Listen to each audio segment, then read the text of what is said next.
नमस्कार मित्रमैत्रिणींनो, स्वागत आहे तुमचं आपल्या यूट्यूब चॅनलवरती आणखी एका नवीन व्हिडिओमध्ये. तर पहा, आजची बातमी आहे टेट म्हणजे शिक्षक भरती संदर्भातली. तर अतिशय आनंदाची बातमी आहे. ज्या गोष्टीची आपण अगदी खूप दिवसापासून वाट पाहत होतो, गेले काही महिने आपण वाट पाहत होतो, ती गोष्ट आज घडली किंवा ती सुवर्ण संधी आपल्यासमोर आज आलेली आहे. ती म्हणजे आपलं पवित्र पोर्टल आज सुरू झालेलं आहे आणि आपल्या अभियोग्यताधारकासाठी नक्कीच ही जी गोष्ट आहे ती अतिशय आनंदाची आहे. तर आजपासून आपल्याला पवित्र पोर्टल रजिस्ट्रेशन करण्यासाठी उपलब्ध करून देण्यात आलेलं आहे. तर पहा, उमेदवारांसाठी सूचना आहेत. शिक्षक अभियोग्यता व बुद्धिमत्ता चाचणी 2022 नुसार शिक्षक पदभरती करण्यासाठी उमेदवारांकडून स्वप्रमाणपत्र पूर्ण करण्याबाबत, म्हणजे त्यांनी आपल्याला रजिस्ट्रेशन करण्यासाठी जे काही पूर्ण डिटेल लागणार आहे त्याची सर्व माहिती दिलेली आहे. शिक्षक अभियोग्यता व बुद्धिमत्ता चाचणी 2022 ही ऑनलाईन दिनांक 22 फेब्रुवारी ते 3 मार्च 2023 या कालावधीमध्ये घेण्यात आलेली होती. सदर चाचणीस 2,39,730 उमेदवारांनी नोंदणी केली होती. त्यापैकी 2,16,443 उमेदवारांनी प्रत्यक्ष चाचणी दिली आहे.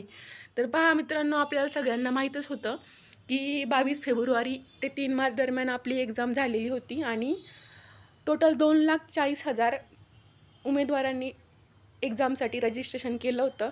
तर त्यापैकी 2,16,000 उमेदवारांनी परीक्षा दिलेली होती. या चाचणी दिलेल्या उमेदवारांना स्वप्रमाणपत्र तयार करण्यासाठी या पोर्टलद्वारे सुविधा देण्यात आलेली आहे. म्हणजे पहा, जे काही 2,16,000 उमेदवारांनी ॲक्च्युली एक्झाम दिली होती त्यांच्यासाठी आता आपल्याला रजिस्ट्रेशन करण्यासाठी पोर्टलद्वारे सुविधा देण्यात आलेली आहे. उमेदवारांना प्रमाणपत्र करताना आवश्यक असणाऱ्या तपशीलवार मार्गदर्शक सूचना पोर्टलवर उपलब्ध करून देण्यात आलेल्या आहेत.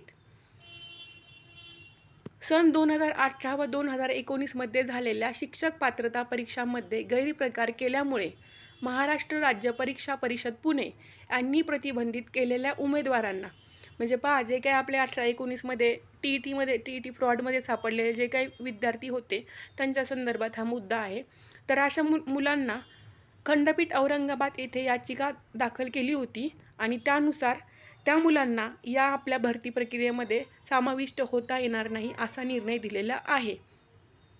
तर हे जर उमेदवार सहभागी झाले, तर हे सहभागी झाल्याचे निदर्शनास जर आले तर त्यांना कोणत्याही टप्प्यावर त्यांची उमेदवारी रद्द होईल याची उमेदवारांनी नोंद घ्यावी. तर पहा, आपल्यासाठी ही भरती प्रक्रिया अतिशय पारदर्शक दिसून येत आहे, कारण त्यांनी महत्त्वाचा मुद्दा सांगितलेला आहे की जे काही टी ई टी फ्रॉड उमेदवार आहेत त्यांना या भरतीमध्ये समाविष्ट केलं जाणार नाही. ही आपल्यासाठी खूप म्हणजे आनंददायी बातमी आहे. चला, शिक्षक अभियोग्यता व बुद्धिमत्ता चाचणी 2022 परीक्षा केवळ एक वेळी देण्याची तरतूद आहे.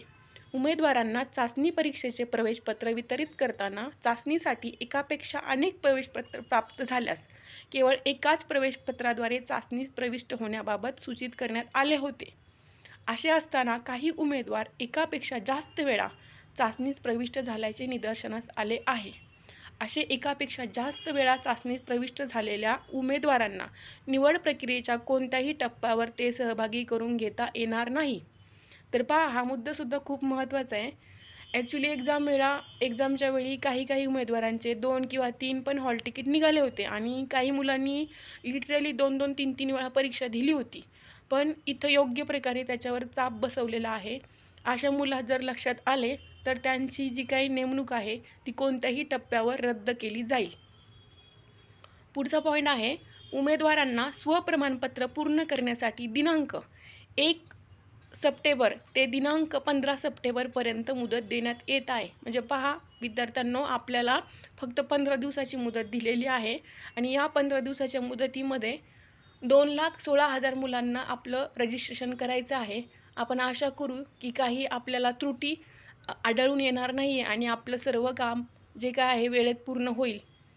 ज्या उमेदवारांच्या TET CTETच्या माहितीमध्ये तफावत येईल अशा उमेदवारांना राज्यातील आपण निवड केलेल्या जिल्ह्याचे शिक्षणाधिकारी प्राथमिक यांच्याकडून सदर उमेदवार आपण असल्याचे सिद्ध करण्यासाठी विनंती अर्ज, ओळखीचा पुरावा, संबंधित कागदपत्रे यासह संपर्क साधावा.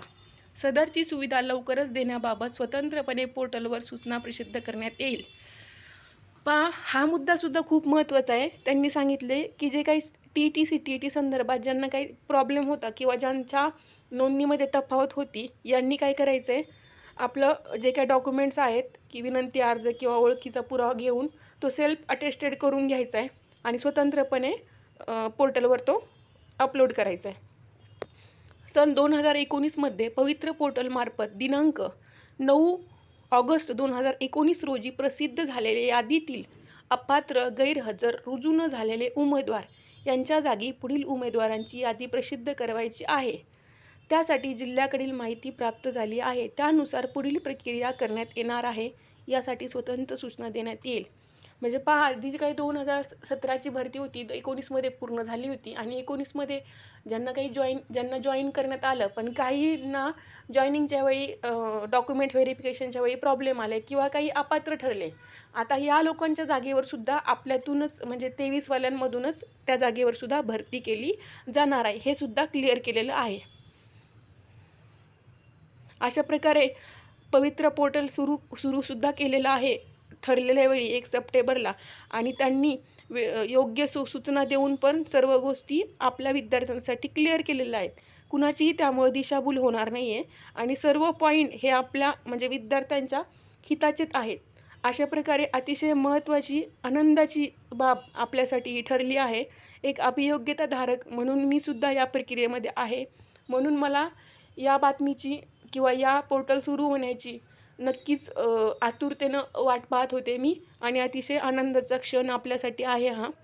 अशाच बातम्यांसाठी किंवा नवनवीन अपडेटसाठी आपल्या चॅनलला लाईक करा, सबस्क्राईब करा. धन्यवाद.